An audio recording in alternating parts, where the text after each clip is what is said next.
নাসিরুদ্দিন পাটোয়ারি কি কাউকে গালি দিয়েছে? আমি তো শুনতে পাইনি। আমি তো কোনো জায়গায় কোনো ফুটেজে শুনতে পাইনি।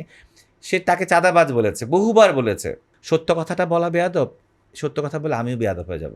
সার্জিস একভাবে কথা বলে, হাসনাত আব্দুল একভাবে কথা বলে, পাটোয়ারি একভাবে কথা বলে। এগুলো জাস্ট ফরম্যাট, এগুলো একসেপ্ট করতে হবে। আপনি রাজনৈতিক মাঠে নামবেন, আপনাকে গালি তালি দুইটাকে একসেপ্ট করতে হবে।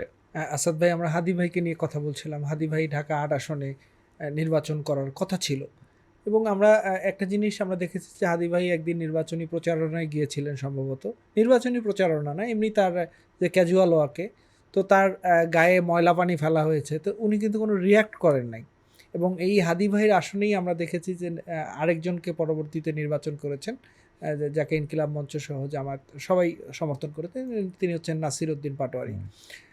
নাসির উদ্দিন পাটোয়ারিকে নিয়ে নানা ধরনের কথা আছে, এর মধ্যে যেই কথাটা রাজনৈতিকভাবে কোড যদি বলি, অনেকে তাকে বেয়াদব বলেন।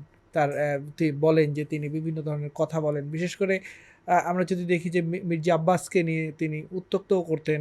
এবং সর্বশেষ মির্জা আব্বাস যখন চিকিৎসাধীন আছেন, যখন বাইরে, দেশের বাইরে, তখন তিনি উমরা হজে গিয়েও একটি পাঞ্চিং বলে তিনি কিন্তু বলছিলেন যে এটা মির্জা আব্বাস বলে ঘুষি দিয়েছিলেন। তো এই যে মানে পাটোয়ারির, নাসিরুদ্দিন পাটোয়ারির এই আচরণ কিংবা এই যে পলিটিক্যালি এই ধরনের অ্যাপ্রোচ, এটাকে আপনি একজন ইনকিলাব মঞ্চের কর্মী হিসেবে কিভাবে দেখেন? এটা ইনকিলাব মঞ্চের কর্মী হিসাবে, একজন সাধারণ মানুষ হিসাবে যদি আমি বিশ্লেষণ করতে চাই, যদিও আমার বিশ্লেষণ করার কোনো অধিকার নাই, এটা নাসিরুদ্দিন পাটোয়ারির তার ব্যক্তিগত মতাদর্শ, তার ব্যক্তিগত উপস্থাপনা। তবে আমি মনে করি মানুষের অ্যাকসেপ্টেন্স বাড়ানো উচিত। আমরা একই ফরম্যাটে অনেক বছর রাজনীতি প্র্যাকটিস দেখে আসতেছি।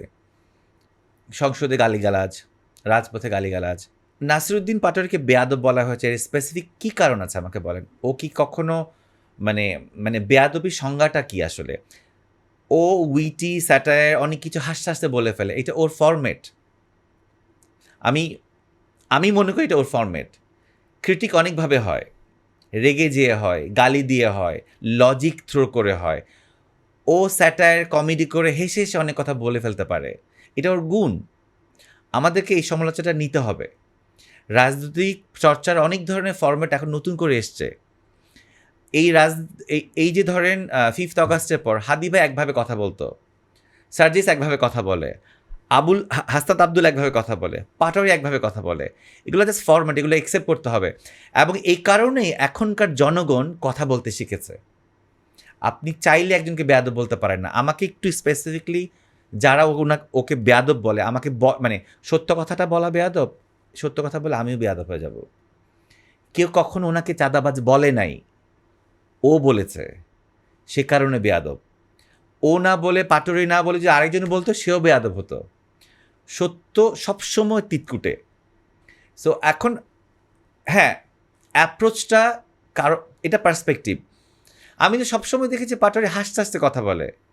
ও তো মানে আগে পরে শহীদ শরীফ ওসমান হাদি ভাই জীবনে একটা বার শুধু গালি দিয়েছে, একদিন গোপালগঞ্জে যখন এনসিপির ওদের গায়ে হাত তুললো, সেই দিন উনি জাস্ট একটা গালি দিয়েছে, কিন্তু সারা জীবনের জন্য ওনাকে ট্যাগিং করা হয়েছে উনি গালি দিয়ে কথা বলে। আদৌ কি তাই? উনি কিন্তু প্রত্যেকটা টক শোতে স্পেসিফিকলি বলেছে কেন গালি দিয়েছি, কী কারণে গালি দিয়েছি, কোন প্রয়োজনে গালি দিয়েছে, সেটা উনি কিন্তু ক্ল্যারিফাই করেছে। এখন আপনি বসে টক শোতে নিয়ে, সেখানে আমি কোনো স্ল্যাং ইউজ করবো না, এটা একটা গণমাধ্যম। আপনাকে বুঝতে হবে গালির ব্যবহারটা কোন কাউন্টারে কোথায় ব্যবহার হয়েছে। উনি কিন্তু বলে গিয়েছে।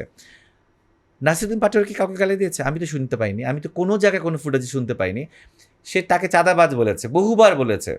যদি বলি যে সকাল বিকাল বলেছে, এরকম বলতেই পারে। এটা রাজনৈতিক নির্বাচনের যুদ্ধে, এটা তো এটা আপনাকে এটা গ্রহণ করতেই হবে। আপনি রাজনৈতিক মাঠে নামবেন, আপনাকে গালি তালি দুইটাকে অ্যাকসেপ্ট করতে হবে। নাসিরুদ্দিন পাটোয়ারিকে আপনারা বা সোশ্যাল মিডিয়া বা মিডিয়া এক ধরনের কোট আনকোট করে বলছে সে বেয়াদব, সে এইভাবে কথা বলে। নাসিরুদ্দিন পাটোয়ারির জনপ্রিয়তা আপনি দেখতে পেয়েছেন। এই যে বাচ্চারা, আমি নিজে যখন ঈদের নামাজ পড়ে বের হই, 7 থেকে 8 বছর একজন শিশু, অবশ্যই সে শিশু, ভিড়ের মধ্যে ওর জাস্ট আঙ্গুলটা টাচ করতে পেরেছে, বলে যে আমি ওর আঙ্গুল ধরতে পারছি। আমার কাছে এটা অনেক বড় কিছু। আপনাদের কাছে মনে হতে পারে আমি বায়াস পাটোয়ারিকে নিয়ে। বাংলাদেশের কোনো একজন নেতার হাত কোনো একটা শিশু ধরতে পেরে তার খুশি, তার ঈদের দিনের খুশি তার কাছে ম্লান হয়ে যায়। তো আপনি কি মনে করেন না এটা এটা তার জনপ্রিয়তা, এটা তার সাকসেস? এক একজন এক একভাবে মানুষের কাছে পৌঁছায়, কেউ বলতে পারে, কেউ বলতে পারে না। এটা তো এই অ্যাকসেপ্টেন্স থাকতে হবে। আর আমাদের এক ধরনের মানে মাইন্ডসেট যে বাচ্চারা যেটাই বলুক সেটা ভুল বলতেছে। ক্রিটিক নিতে হবে তো, ক্রিটিক না নিলে আমি আমার প্রোগ্রেসটা কীভাবে হবে?